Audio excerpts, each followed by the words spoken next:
3장. 어린 사무엘은 엘리의 지도를 받으며 하나님을 섬기고 있었다. 그때는 하나님의 계시가 아주 드물거나 거의 나타나지 않던 때였다. 어느 날 밤 엘리는 곤히 잠들었다. 그는 시력이 아주 나빠서 거의 앞을 보지 못했다. 이른 새벽 날이 밝기 전 성소에 등불이 켜져 있을 때 사무엘은 하나님의 궤가 있는 하나님의 성전에서 자고 있었다. 그때 하나님께서 사무엘아, 사무엘아 하고 부르셨다. 사무엘이 대답했다. 예, 제가 여기 있습니다. 그는 엘리에게 달려가 말했다. 부르셨는지요? 제가 여기 있습니다. 엘리가 말했다. 나는 너를 부르지 않았다. 돌아가서 자거라. 사무엘은 돌아와 자리에 누웠다. 하나님께서 다시 사무엘아, 사무엘아 하고 부르셨다. 사무엘이 일어나 엘리에게 갔다. 부르셨는지요? 제가 여기 있습니다. 다시 엘리가 말했다. 아들아, 나는 너를 부르지 않았다. 돌아가서 자거라. 이 모든 일은 사무엘이 하나님을 직접 알기 전에 있었던 일이다. 하나님의 계시가 그에게 직접 임하기 전이었다. 하나님께서 다시 사무엘아 하고 세 번째로 부르셨다. 이번에도 사무엘은 일어나 엘리에게 갔다. 부르셨는지요? 제가 여기 있습니다. 그제야 엘리는 하나님께서 그 아이를 부르고 계심을 깨닫고 사무엘에게 이렇게 지시했다. 돌아가서 누워라. 그 음성이 다시 들리거든 말씀하십시오 하나님, 주님의 종이 들을 준비가 되었습니다 하고 아뢰어라. 사무엘은 잠자리로 돌아갔다. 그 후에 하나님이 오셔서 사무엘 앞에서 조금 전과 같이 사무엘아, 사무엘아 하고 부르셨다. 사무엘이 대답했다. 말씀하십시오. 주님의 종이 들을 준비가 되었습니다. 하나님께서 사무엘에게 말씀하셨다. 잘 들어라. 내가 모든 사람을 흔들어 깨워 주목하게 할 일을 지금 이스라엘에 행하려고 한다. 내가 엘리에게 경고했던 모든 일을 하나도 빠짐없이 그의 집안에 행할 때가 왔다. 때가 되었으니 내가 그에게 알릴 것이다. 내가 그의 집안에 영원히 심판을 내릴 것이다. 그는 자기 아들들이 하나님의 이름과 하나님의 처소를 더럽히고 있는 것을 알면서도 그들을 막기 위해서 어떤 일도 하지 않았다. 내가 엘리 집안에 내리는 선고는 이것이다. 엘리 집안의 죄악은 제사나 제물로 절대 씻지 못할 것이다.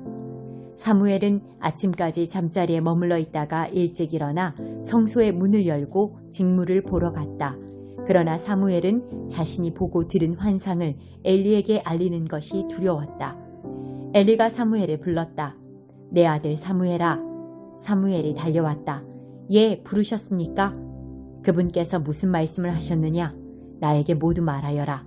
하나님께서 내 재판장이시니 한마디도 감추거나 얼버무려서는 안 된다. 그분께서 내게 하신 모든 말씀을 다 듣고 싶구나. 사무엘은 그에게 하나도 숨기지 않고 그대로 말했다. 엘리가 말했다. 그분은 하나님이시다. 무엇이든 그분께서 가장 좋다고 여기시는 대로 행하실 것이다. 사무엘이 자라는 동안 하나님이 그와 함께 계셔서 사무엘의 예언이 하나도 땅에 떨어지지 않았다.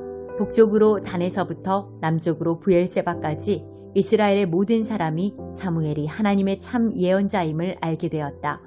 하나님께서는 계속하여 실로에 나타나셨고 거기서 말씀을 통해 사무엘에게 자신을 계시하셨다.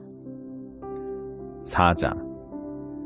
사무엘이 하는 모든 말이 온 이스라엘에게 전해졌다. 이스라엘은 블레셋 사람과 싸우러 나갔다. 이스라엘은 에베네셀에 진을 치고 블레셋 사람은 아벡에 진을 쳤다.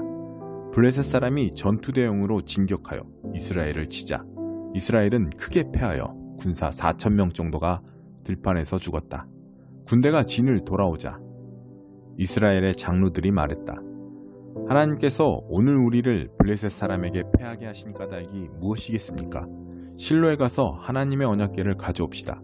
언약궤가 우리와 함께 가면 우리를 적의 손에서 구해줄 것입니다. 그래서 군대가 실로에 전가를 보냈다. 사람들이 그룹 사이에 앉아 계신 만군의 하나님의 언약궤를 가져왔다. 하나님의 언약궤를 가져올 때 엘리의 두 아들 홈니와 비느하스도 함께 왔다. 하나님의 언약궤가 진에 들어오자 모두가 환호성을 질렀다. 그 함성은 땅을 뒤흔드는 천둥 소리 같았다. 블레셋 사람은 환호하는 소리를 듣고 무슨 일인지 궁금했다. 도대체 히브리 사람들이 왜 저리 함성을 내지르지? 그러다가 그들은 하나님의 궤가 히브리 진에 들어온 것을 알았다. 블레셋 사람은 두려웠다. 이스라엘의 진에 그들의 신이 들어갔다. 여태까지 이런 일은 한 번도 없었다. 이제 우리는 끝장이다. 이 강력한 신의 손에서 누가 우리를 구원할 수 있겠는가? 이 신은 저 광야에서 온갖 재앙으로 이집트 사람들을 친 바로 그 신이다.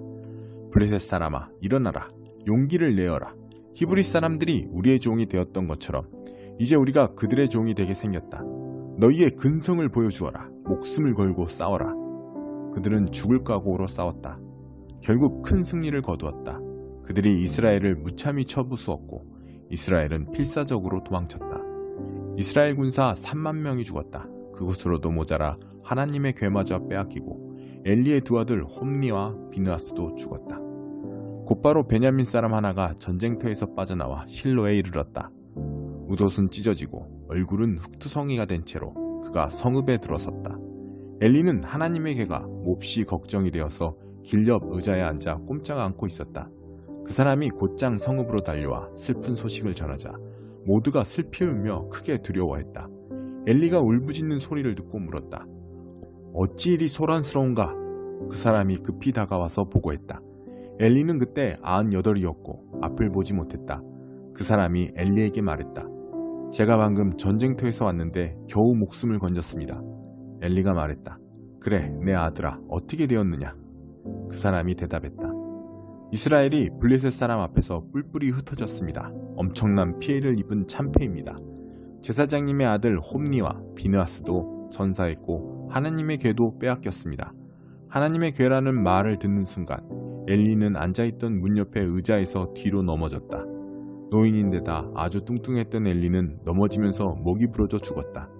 그는 40년 동안 이스라엘을 이끌었다. 엘리의 며느리인 비느하스의 임신한 아내가 곧 해산하려던 참이었다. 하나님의 괴를 빼앗기고 시아버지와 남편마저 죽었다는 말을 들은 뒤에 그녀는 아이를 낳기 위해 무릎을 구부린 채 심한 진통에 들어갔다.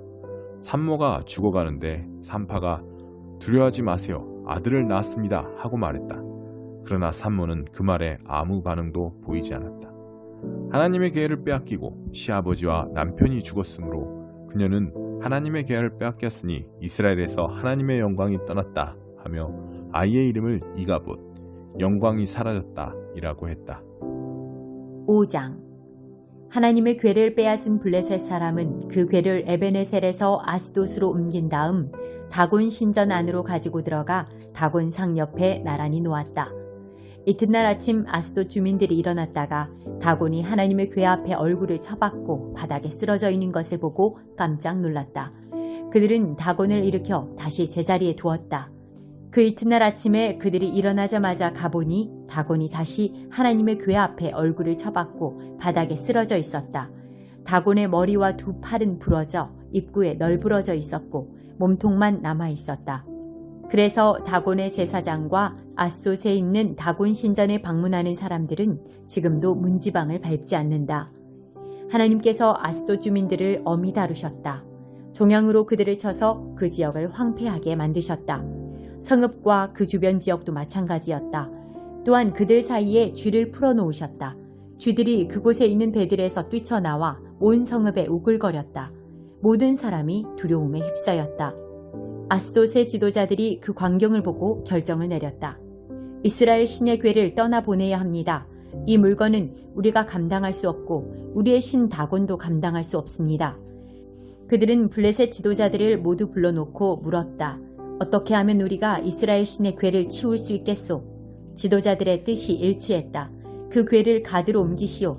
그래서 그들은 이스라엘 하나님의 궤를 가드로 옮겼다. 그러나 하나님의 궤를 가드로 옮기자마자 하나님께서 그 성읍도 무섭게 내리치셨다. 성읍 전체가 큰 혼란에 빠졌다. 하나님께서 종양으로 그들을 치신 것이다.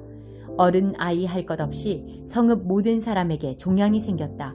그래서 그들은 하나님의 궤를 에그론으로 보냈다. 그러나 궤가 성읍으로 들어오려고 하자 그곳 백성이 소리쳐 항의했다. 이스라엘 하나님의 궤를 이리로 가져오다니 우리를 다 죽일 셈이요. 그들은 블레셋의 지도자들을 불러 모아 이렇게 요구했다. 이스라엘 하나님의 궤를 여기서 가지고 나가서 왔던 곳으로 돌려보내시오. 이러다 우리 모두 죽겠소. 하나님의 궤가 나타나자 모두가 심한 두려움에 사로잡혔다. 그러나 하나님께서는 이미 그곳을 무섭게 내리치셨다. 죽지 않은 사람은 종양으로 치셨다. 온 성읍이 내지르는 고통과 비탄의 부르짖음이 하늘에 사무쳤다. 6장. 하나님의 괴가 블레셋 사람 가운데 있은 지 7달이 되자 블레셋의 지도자들이 종교 전문가와 제사장과 초자연 현상의 전문가들을 한데 불러서 의견을 구했다. 어떻게 해야 사태를 더 이상 악화시키지 않고 이 하나님의 괴를 치워버릴 수 있겠소? 방법을 말해보시오. 그들이 말했다. 이스라엘의 하나님의 괴를 돌려보내려면 그들에게 그냥 던져주기만 하면 되는 것이 아니라 보상을 해야 합니다. 그러면 여러분의 병이 나을 것입니다. 여러분이 다시 깨끗해지고 나면 여러분을 향한 하나님의 태도도 누그러지실 것입니다. 어찌 그러지 않으시겠습니까? 정확하게 무엇이면 충분한 보상이 되겠소? 그들이 대답했다. 블레셋 지도자들의 수에 맞추어 금종양 5개와 금지 5개로 하십시오. 지도자와 백성 할 것 없이 모두가 똑같이 재앙을 당했으니 이 땅을 휩쓸고 있는 종양과 쥐 모양을 만들고 그것들을 제물로 바쳐 이스라엘의 하나님께 영광을 돌리십시오. 그러면 혹시 그분의 마음이 누그러져 여러분과 여러분의 신들과 여러분의 땅을 향한 노여움이 가라앉을지 모릅니다. 이집트 사람과 바로처럼 고집을 부릴 까닭이 무엇입니까? 하나님께서는 그들을 향해 공격을 멈추지 않다가 결국 그들이 그분의 백성을 내보내고 나서야 누그러지셨습니다. 그러니 이렇게 하십시오. 새 수레와 멍에를 메어 본 적이 없는 암소 2마리를 가져다가 암소들은 수레에 메우고 그 송아지들은 우리로 돌려보내십시오. 하나님의 괴를 수레에 싣고 여러분이 보상으로 드리는 금종양과 금지를 자루에 잘 담아 괴 옆에 두십시오. 그런 다음 수레를 떠나보내고 잘 지켜보십시오. 만일 괴가 왔던 길을 되짚어 곧장 벳세메스 길로 향하면 이 재앙은 신의 심판임이 분명합니다. 그렇지 않으면 이 일은 하나님과 아무 상관없이 그저 우연히 일어난 일이라고 생각하면 됩니다. 블레셋 지도자들은 그 제안대로 했다. 암소 2마리를 수레에 메우고 그 송아지들은 우리에 두고 하나님의 괴를 금지와 금종양이든 자루와 함께 수레에 실었다. 암소들은 울음소리를 내며 개에 왔던 길을 되짚어 곧장 벳세메스 길로 갔는데 오른쪽으로나 왼쪽으로 조금도 벗어나지 않았다. 블레셋 지도자들은 벳세메스 경계까지 수레를 따라갔다. 그때 벳세메스 사람들이 골짜기에서 밀을 추수하고 있었다. 눈을 들어 괴를 본 그들은 뛸 듯이 기뻐하며 달려나와 맞았다. 수레는 벳세메스 사람 여호수아의 밭에 들어서서 그곳에 있는 큰 바위 곁에 멈추었다. 추수하던 사람들이 수레를 조각조각 뜯어내 장작으로 쓰고 암소들을 잡아 하나님께 번제물로 바쳤다. 레위 사람들은 하나님의 괴와 금제물이 든 자루를 맡아서 그 바위 위에 올려놓았다. 그날 벳세메스 사람들 모두가 제사를 드리며 진심으로 하나님을 예배했다. 블레셋의 5 지도자는 이것을 모두 확인하고 나서 그날로 에그론으로 돌아갔다. 블레셋 사람은 아스돗, 가사, 아스글론, 가드, 에그론 성읍들을 위한 보상으로 금종양 5개를 바쳤다. 금지 5개는 5 지도자가 통치하는 크고 작은 블레셋 성읍의 수에 맞춘 것이었다. 그들이 하나님의 괴를 올려놓았던 큰 바위는 지금도 그곳 벳세메스에 있는 여호수아의 밭에 기념물로 남아있다. 호기심에 못 이겨 무례히 하나님의 괴를 들여다본 벳세메스 사람 중에 얼마를 하나님께서 치시니 70명이 죽었다. 하나님께서 엄하게 치시자 온 성읍이 휘청이며 슬픔에 빠져 물었다. 누가 능히 하나님, 이 거룩하신 하나님 앞에 설 수 있겠는가? 누구를 데려다 이 괴를 다른 곳으로 가져가게 할 수 있을까? 그들은 기한 여아림에 전령을 보내 말했다. 블레셋 사람이 하나님의 괴를 돌려보냈습니다. 내려와서 가져가십시오.